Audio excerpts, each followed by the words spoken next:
امام ابو حنیفہ رحمۃ اللہ علیہ کی بے مثال بصیرت۔ ایک شخص نے امام صاحب سے عرض کیا کہ میں نے کچھ روپی ایک جگہ چھپا کر رکھ دی تھی، اب وہ جگہ مجھے یاد نہیں آتی، میں کیا کروں؟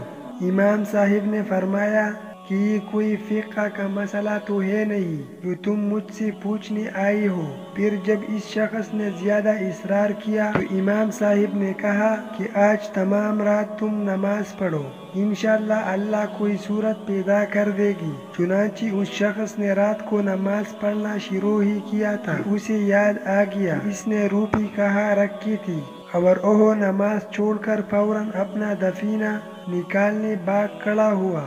صبح کو وہ دوڑا ہوا آیا اور امام صاحب کو تمام واقعہ سنایا۔